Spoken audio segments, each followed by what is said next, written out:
신앙 고백 드리겠습니다.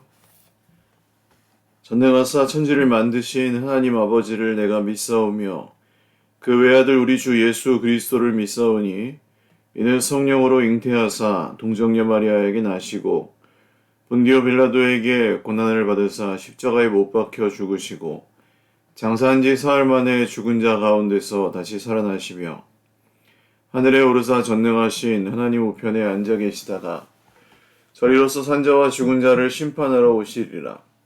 성령을 믿사오며 거룩한 공회와 성도가 서로 교통하는 것과 죄를 사하여 주시는 것과 몸이 다시 사는 것과 영원히 사는 것을 믿사옵나이다. 아멘. 찬송가 357장 찬송 드리겠습니다. 357장입니다.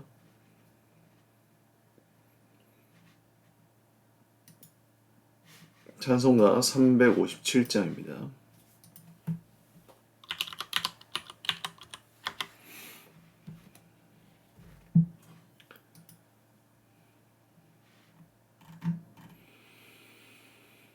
주 믿는 사람 일어나 다 힘을 합하여 이 세상 모든 마귀를 다쳐서 멸하세. 저 앞에 오는 적군을 다 싸워 이겨라. 주 예수 믿는 힘으로 온 세상 이기네. 믿음이 이기네. 믿음이 이기네. 주 예수를 믿음이 온 세상 이기네. 온 인류 마귀 괴율로 큰 죄에 빠지니 진리로 띠를 띠고서 늘 기도드리세. 참 믿고 의지하면서 겁 없이 나갈 때 주 예수 믿는 힘으로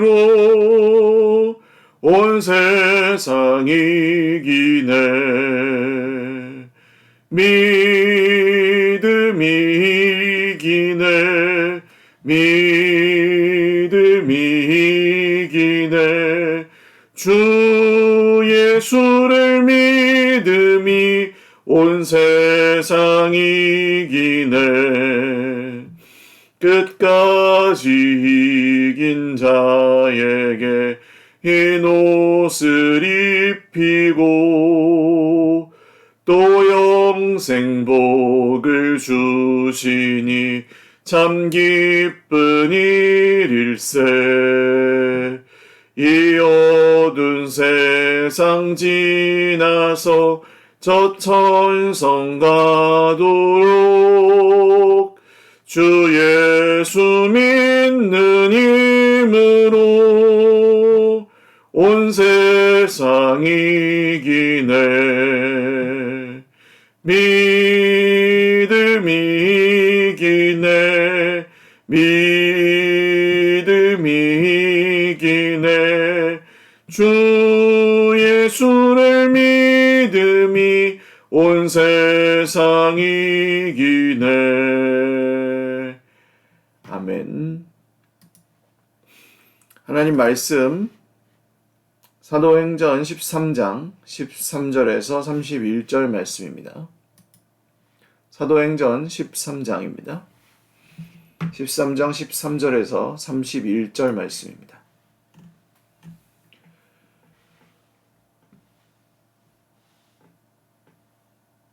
한 목소리로 읽겠습니다. 바울과 및 동행하는 사람들이 바보에서 배 타고 밤빌리아에 있는 버가에 이르니 요한은 그들에게서 떠나 예루살렘으로 돌아가고 그들은 버가에서 더 나아가 비시디아 안디옥에 이르러 안식일에 회당에 들어가 앉으니라. 율법과 선지자의 글을 읽은 후에 회당장들이 사람을 보내어 물어 이르되 형제들아 만일 백성을 권할 말이 있거든 말하라 하니 바울이 일어나 손짓하며 말하되 이스라엘 사람들과 및 하나님을 경외하는 사람들아 들으라.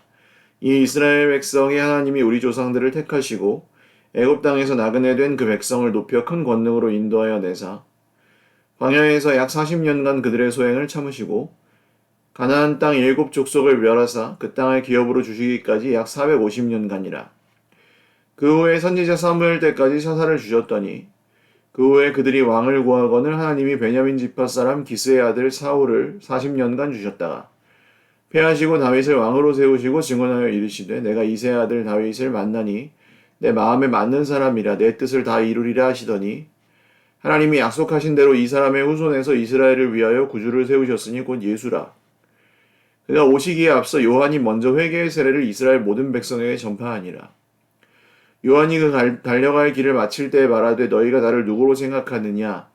나는 그리스도가 아니라 내 뒤에 오시는 이가 있으니 나는 그 발의 신발끈을 풀기도 감당하지 못하리라 하였으니 형제들아 아브라함의 후손과 너희 중 하나님을 경외하는 사람들아 이 구원의 말씀을 우리에게 보내셨거늘 예루살렘에 사는 자들과 그들 관리들이 예수와 및 안식일마다 외우는 바 선지자들의 말을 알지 못하므로 예수를 정죄하여 선지자들의 말을 응하게 하였도다.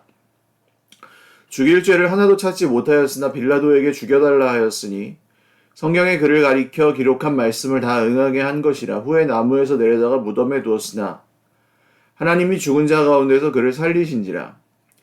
갈릴리로부터 예루살렘에 함께 올라간 사람들에게 여러 날 보이셨으니 그들이 이제 백성 앞에서 그의 증인이라.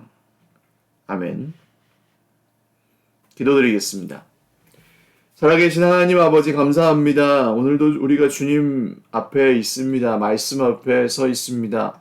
말씀이 우리를 인생을 비춰주시고 또 해석하실 때 그 말씀 앞에 겸손히 저의 마음을 돌이켜 회개하게 하시고 그 말씀이 저희에게 들려주시는 또 보여주시는 대로 저의 마음과 또 입술과 또 행위의 모든 것들을 잘 비추어 보고 또 돌이키고 또 변화할 줄 아는 그런 겸손함을 갖게 하옵소서. 하나님을 의지합니다. 바라보고 신뢰합니다. 새로운 마음을 가져 아버지만 사랑하고 살아가려 합니다. 오늘도 고난 중에 있는 우리 형제 자매들을 살펴주시고 세상에 수많은 어려움들이 있지만 그리스도 십자가의 은혜로 소망의 날 주님의 날까지 잘 이겨나갈 수 있도록 우리 모두에게 새 힘을 허락하여 주십시오. 예수님의 이름으로 기도드립니다. 아멘. 할렐루야. 네, 오늘도 하나님의 은혜와 평강으로 풍성한 하루 누리시기를 바랍니다. 사도행전 전체의 흐름을 한번 이쯤에서 다시 돌아보실 필요가 있는데요. 1장 8절의 말씀을 중심으로 오직 성령이 너에게 임하시면 너희가 권능을 받고 예루살렘과 온 유대와 사마리아와 땅끝까지 이르러 내 증인이 되리라는 말씀이 사도행전 전체 흐름이라고 말씀을 드렸습니다. 그래서 예수님이 승천하시고 제자들은 오순절 성령께서 임하실 때까지 기다렸죠. 금방 오셨습니다. 오래 걸리지 않아요, 생각보다. 주님 말씀이 이루어지시는 게 우리가 생각하는 것처럼 그렇게 더디지 않습니다. 생각보다 빨라요. 제자의 그 빈자리를 채우고요. 가룟 유다로 생긴 빈자리 채우고 오순절 성령이 임하시는 역사가 일어나고 처음 교회가 세워지고 성전 미문에 나면서부터 걷지 못하던 사람이 낫게 되는 역사가 베드로와 요한을 통해 일어나고 이를 통해서 큰 무리가 돌아옵니다. 역시 교회가 흥망하는 역사가 일어납니다. 그렇지만 핍박이 또 계속되지만 제자들이 그것에 굴하지 않습니다. 아나니아와 삽비라 사건이 일어나지만 교회의 부흥은 멈추지 않습니다. 7 집사들이 세워지고 스데반의 박해가 일어나죠. 순교. 야고보가 순교하고 베드로가 체포되는 사건, 그리고 사마리아에서 빌립이 전도하는 사건이 있고 사울이 회개하는 사건도 일어납니다.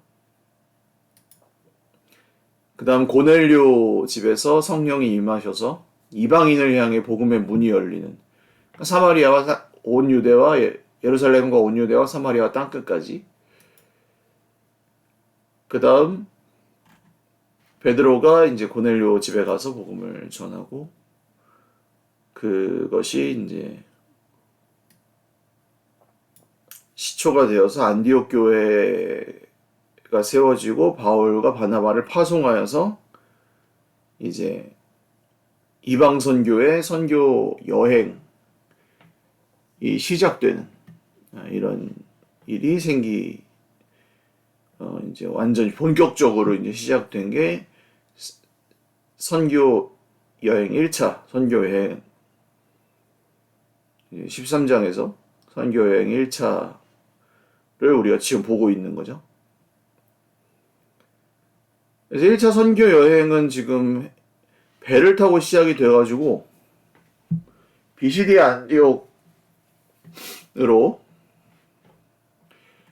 지금 안식일에 회당, 여기 수리아 안디옥이 다릅니다. 비시디아 안디옥하고. 수리아 안디옥은 그 시리아 그 지방, 원래 안디옥 교회가 있었던 그 예루살렘에서 이제 갈릴리에서 쭉 올라가면 시리아 안디옥인 거고, 거기가 안디옥 교회입니다. 비시디아 안디옥은 이제 터키 쪽으로 넘어간 안디옥이고, 그 안디옥에 가서 회당에 들어가 앉았는데, 여기서 이제 유대인 그 전도자들인 걸 아니까 회당장이 뭐 권할 말이 있으면 해라. 왜냐하면 이 바울과 바나바가 가르치는 사람들인 걸 알고 있었기 때문에. 그랬더니 바울이 주로 바나바와 바울이 가면 바울이 가르치는 역할을 했습니다. 왜냐하면 바울이 가말리엘 문화였거든요. 그러니까 유대인으로 따지면 정말 석학 인정받는 이 유대 율법 학자 집안이었습니다. 지금으로 따지면은 뭐 누구도 이름만 대면 인정하는 최고의 율법의 권위자가 바울이었다고 해도 뭐 과언이 아닙니다. 그래서 그 바울이 이 모든 율법의 그 전통과 율법의 구약 전통에 따라서 가리키는 메시아라는 분이 바로 예수님이야 라는 얘기를 그 유대 회당에서 잘 풀어서 증거하는 내용이 바로 오늘 말씀입니다. 자, 이스라엘 사람들과 하나님을 경외하는 사람들아 들으라. 애굽 땅에서 나그네 된 백성을 높여 큰 권능으로 인도해내서 광야에서 40년간 그들의 소행을 참으시고 가나안 땅 7 족속을 멸하사 기업으로 450년간이나 선지자 사무엘 때까지 사사를 주셨더니 사사기 왕을 구하거늘 사울을 40년간 주셨다가 패하시고 다윗을 왕으로 세우시고 이사 다윗의 후손에서 구주를 세우셨으니 곧 예수라. 다윗의 자손으로 오신 예수님. 그가 오시기 전에 세례 요한 너희가 나를 누구로 생각하느냐 나는 그리스도가 아니라 내 뒤에 오시는 이가 있으니 나는 그의 신발끈을 풀지도 못하리라. 형제들이 이 구원의 말씀 우리에게 보내셨거늘 예루살렘에 사는 자들과 그의 관리들이 예수와 및 안식일마다 외우는 바 선지자들의 말 알지 못하므로 예수를 정죄하여 선지자들의 말을 응하게 하였도다. 선지자들의 말이 뭐죠? 빌라도에게 죽여달라 하였으니 성경에 그를 가리켜 기록한 말씀대로 나무에 내려다가 죽이고 나무에 죽이고 나무에 내려다가 무덤에 두었으나 하나님이 죽은 자 가운데서 그를 살리셨다. 예수님의 죽음과 부활을 증거합니다. 증인이 될 것이다.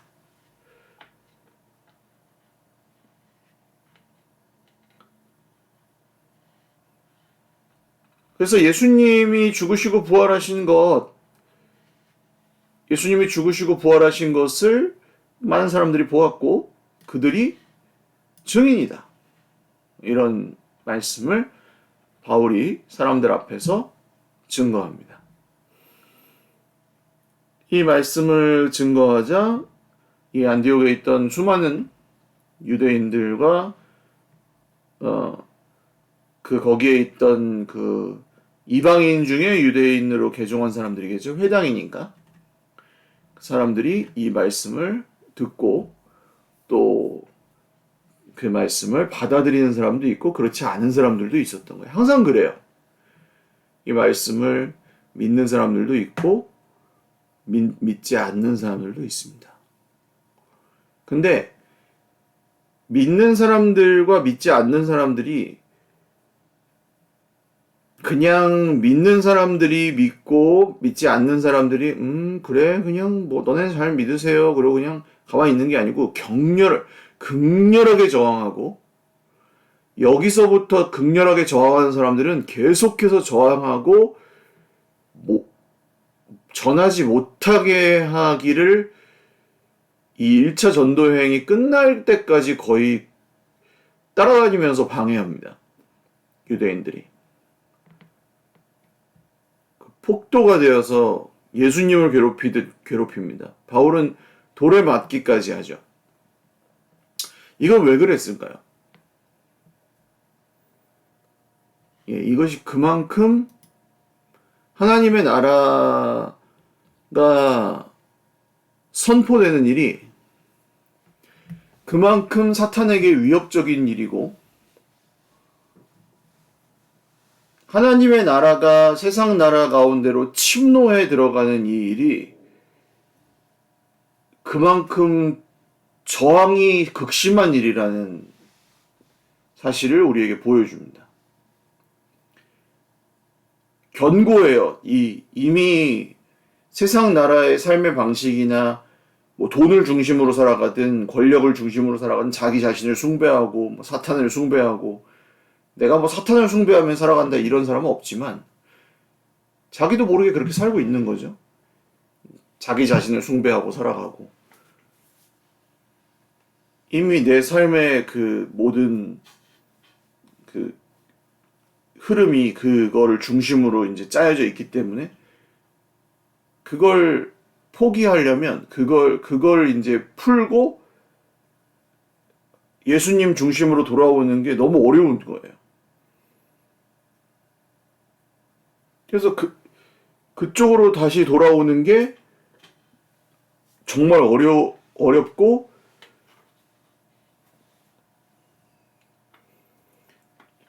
그 어떤 한 번에 뭔가 변화를 일으키는 것조차 벅차요. 시속 100km로 달려가고 있는 차를 멈추는 게 어렵죠. 근데 이건 반대쪽으로 달려가게 해야 되는 건데 멈추는 것조차 어렵잖아요. 일단 멈추기라도 해야 그 다음 반대쪽으로 달려갈 텐데. 회개가 어려운 이유가 여기에 있습니다. 회개는 유턴이잖아요. 멈추기라도 해야 그 다음에 방향을 바꾸는데 멈추는 것도 어렵기 때문에 회개는 더더욱 어려운 거죠. 멈추는 건 어떻게 되느냐? 오직 그리스도의 은혜로 진짜 이거는 죽을 길이구나 죄가. 이렇게 살다간 죽겠구나. 이렇게 살다간 하나님에게서 버림받고 멸망하고 진노의 끝자락에서 완전히 이건 지옥불이구나. 이건 망하는 길이구나. 이건 나쁘구나. 이렇게 사는 건. 이런 건 나한테 안 좋은 거구나. 이게 좋은 길이구나. 그러면 계속 그렇게 사는 거고. 그죠? 예수님에게서 멀어져서 사는 이런 길이 이기적이고 개인적이고 그냥 쾌락을 추구하고 내 맘대로 사는 게 명예를 추구하고 인정을 추구하고 우상 숭배하고 하는 그게 이게 우상인 줄도 모르고 살았는데 그 길이 나에게 좋은 길이다. 그렇게 생각하는 사람은 그게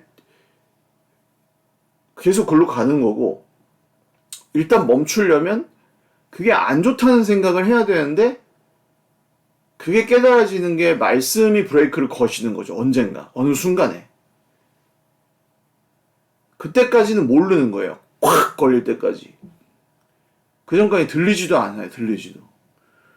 네가 뭔데 뭐 이렇게 아유 뭐 설교 잘하는 목사님들 훨씬 많아 뭐 이런 식으로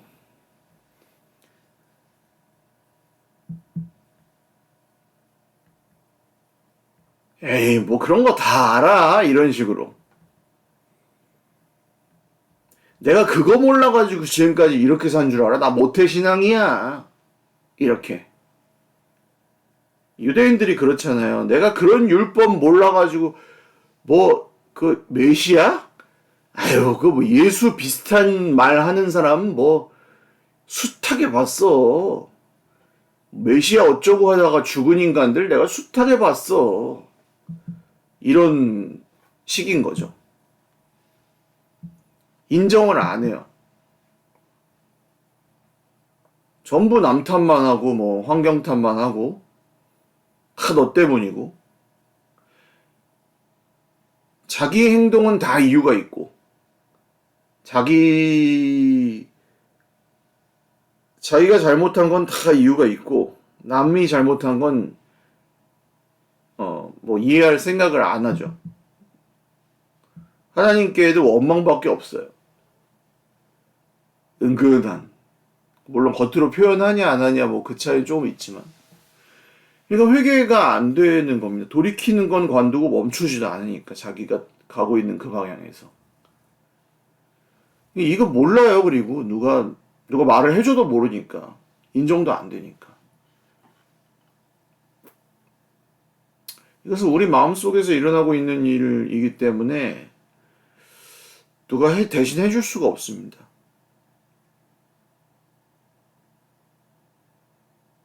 정말 안타까운 마음으로 깨어진 심령으로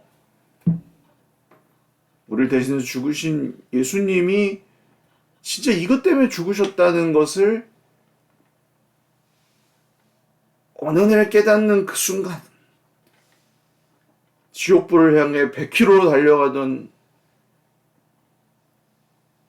초고속으로 달려가던 그 자동차가 멈추는 그 순간이 말씀을 통해 브레이크가 확 당겨져서 멈추고 이제 슬슬 돌려서 주님 쪽으로 이제 하나님 나라 쪽으로 유턴하는 그때가 진짜 회개의 순간이죠. 그럼 이제 우리는 느끼죠. 변했다고. 아 이제 뭐 달라졌구나. 이게 하나님께서 나를 돌이키셨구나. 그날이 주님의 날이고 그날이 은혜의 날이고 그날이 회개의 날이고 그날이 성령께서 역사하시는 날입니다.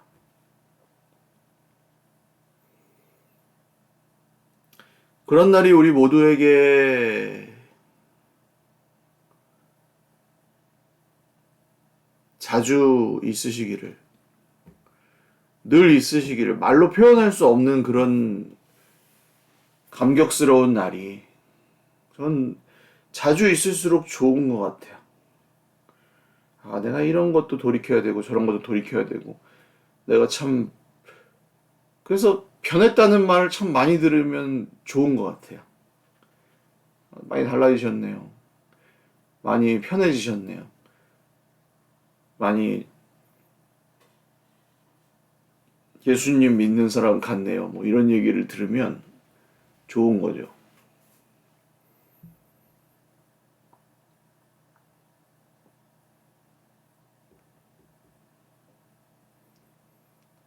그렇게 되실 수 있기를 주님의 이름으로 축원합니다.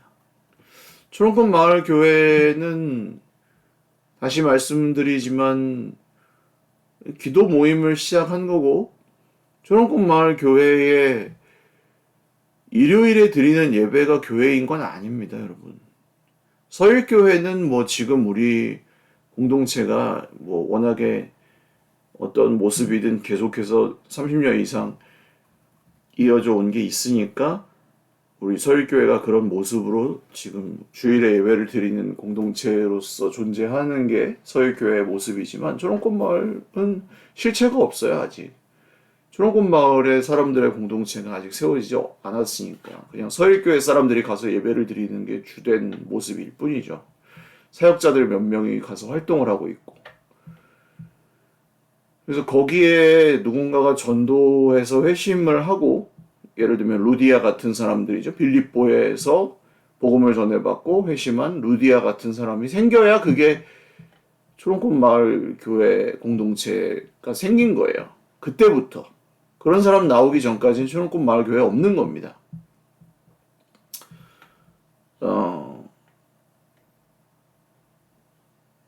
저는 그때가 초롱꽃 마을 교회라는 게 설립이 됐다고 비로소 말할 수 있을 때라고 봅니다. 지금은 그냥 초롱꽃 마을 공동체가 어떤 건지를 계속 그냥 그런 철학을 정립하는 때지. 그죠? 그런 건 줄을 생각을 못 하신단 말이죠. 지금 이런 원래 우리가 하고 있던 교회 개념에 우리는 익숙해져 있기 때문에 여기서 이제 주일에 예배를 드리기 시작했으면 이것도 교회인가 보다 이렇게 생각이 들지. 아직 없단 말이에요. 아직 없어요. 초롱꽃 마을의 교회는 아직 없어요. 장소를 얻었다고 해서 교회가 생긴 게 아니에요. 그래서 있는 거예요. 그래서 이런 게 있는 거예요. 제가 가서 말씀을 전할 때나 그런 내용들을 하는 게 있는 거예요. 사람들이 어떤 사람들이어야 되는가?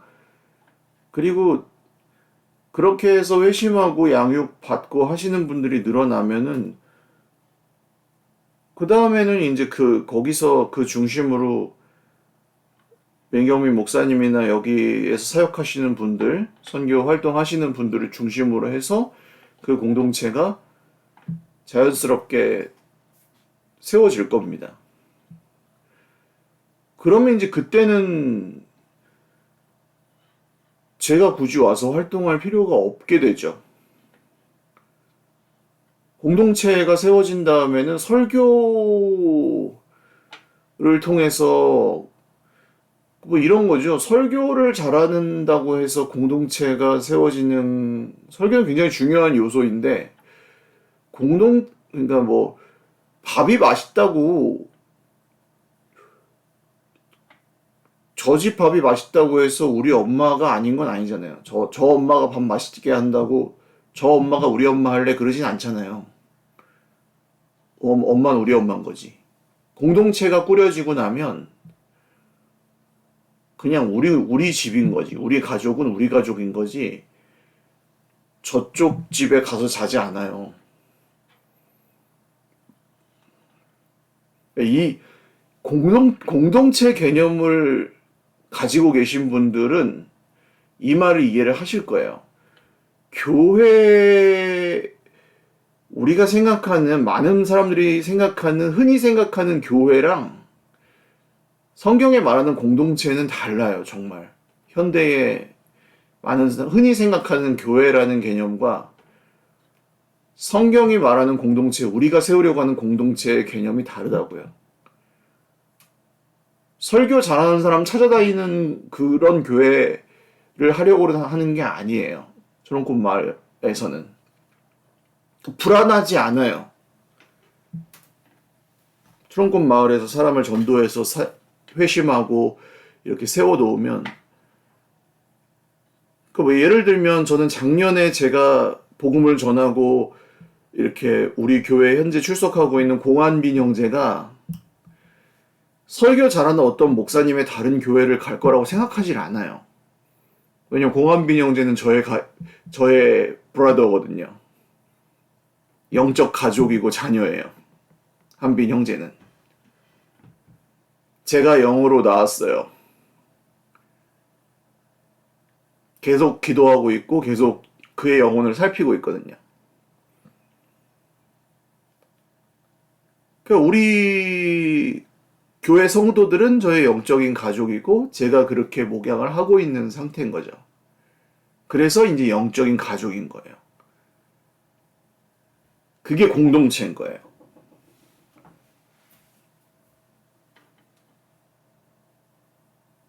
이게 공동체입니다. 그러면 이제 교회 그냥 이 교회가 설교가 괜찮더라 여기서 듣다가 뭐 이제 근데 여기 좀 싸가지 없는 성도가 있더라 다른 교회로 가자 이게 이제 사람들의 개념이고 요새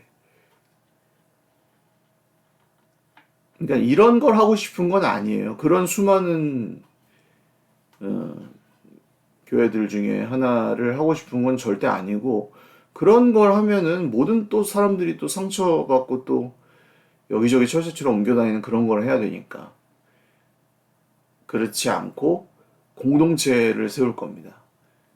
이 말씀을 좀 장황하게 드린 이유는 어 그렇게 해서 저쪽 천호권 마을 공동체가 또 하나가 단단하게 세워져 가기 시작하면 빠른 시일 내에 그게 좀 정착이 되고 그런 식으로 하나님께서 증거를 또 보여주시면 뭐 그게 그렇게 느릴 것 같지도 않거든요.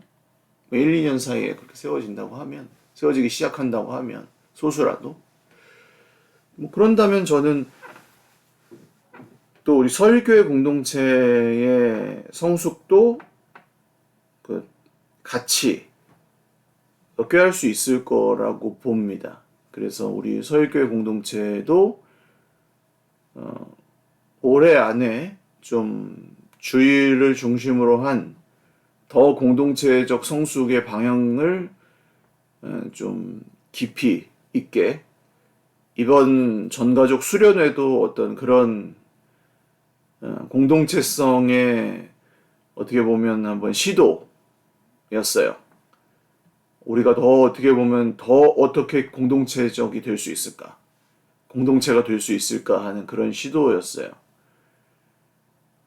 그래서 그걸 더 깊이 누리고 더 함께 할 수 있는 그런 공동체로 세워져 갈 겁니다. 그래서 신뢰하고 함께 기도하면서 함께 따라와 주십시오. 그렇게 이끌어 가고 그렇게 세워 가겠습니다.